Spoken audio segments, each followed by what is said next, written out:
You know that moment when everyone is talking at once, and you're there, listening, not because you don't have anything to say, but because something in you pauses just for a second longer than everyone else. You're taking it in. The tone, the timing, the subtle shifts. You notice who's being heard and who's being overlooked. You catch things that weren't directly said, but were still there. And by the time you've shaped your thoughts into words, the conversation has already moved on. So you stay quiet. And from the outside, it looks simple, like you're just not participating. People rarely stop to question it. They assume. Quiet means shy.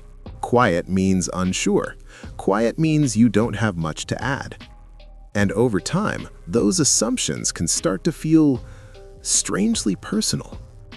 Like you're being seen, but not understood. Like there's a whole internal world inside you that never quite makes it into the room.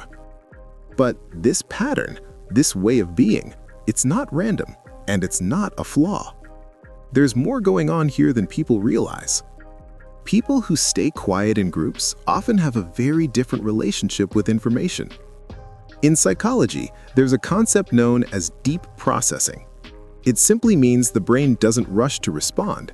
It takes time to absorb, organize, and make sense of what's happening before reacting. So, in a group setting, while others are speaking in real time, your mind is doing something else. It's observing. It's connecting things. It's reading between the lines. You're not just hearing words, you're noticing intention, emotion, subtle inconsistencies, the way someone's voice changes when they're unsure, the way another person interrupts without realizing it. And all of that takes time.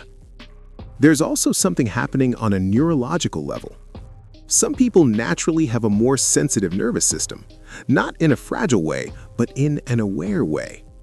Their brain picks up on more stimuli, more details, more emotional signals. So instead of reacting quickly, their system slows things down to process it properly. And in fast-moving group conversations, that delay can look like silence. But internally, it's full, it's active, it's precise. And this often isn't something that started recently. It usually has roots. In certain environments growing up, being quiet wasn't just natural, it was useful. Maybe speaking too quickly led to being misunderstood. Maybe expressing yourself didn't always feel safe or welcomed.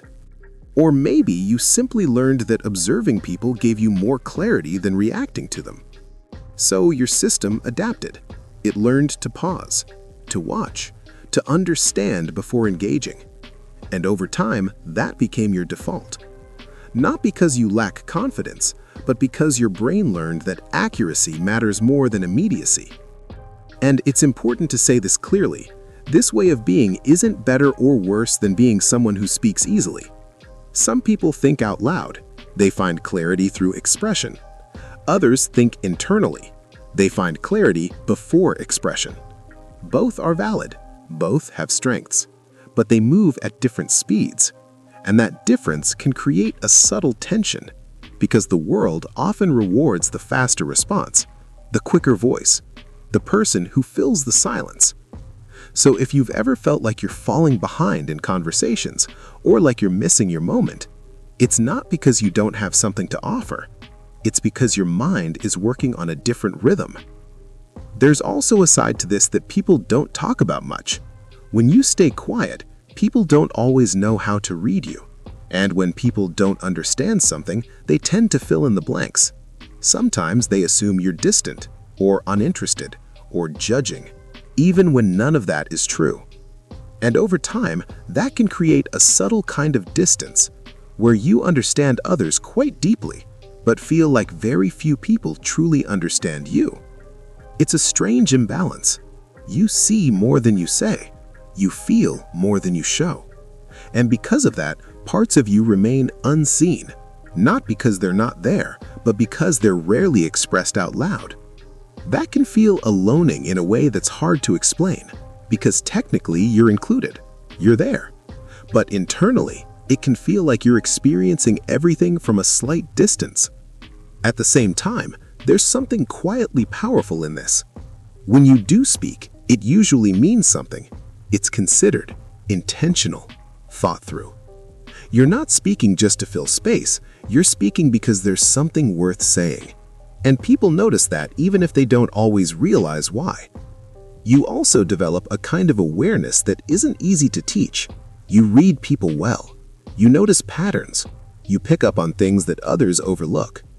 And that kind of perception has real value, even if it's not loud or obvious. The challenge is that it doesn't always get immediate recognition, and that can make you question it. Make you wonder if being more vocal would make things easier, more visible, more understood. And maybe in some situations it does, but that doesn't mean your natural way of processing is something that needs to be erased. It just means it exists in a world that moves faster than it does. And once you see that clearly, something shifts. You stop seeing your quietness as emptiness and start recognizing it as depth, as awareness taking its time, as a mind that doesn't rush because it doesn't need to. There's nothing missing here, nothing broken, just a different way of engaging with the world. One that doesn't always demand attention, but understands more than it shows. And maybe that's why it's been hard to explain, because not everything meaningful is easy to put into words, especially when you're the one who feels it more than you say it. If this felt familiar, there's probably more to the way you experience things that hasn't been fully understood yet. And sometimes, just recognizing that is where it begins.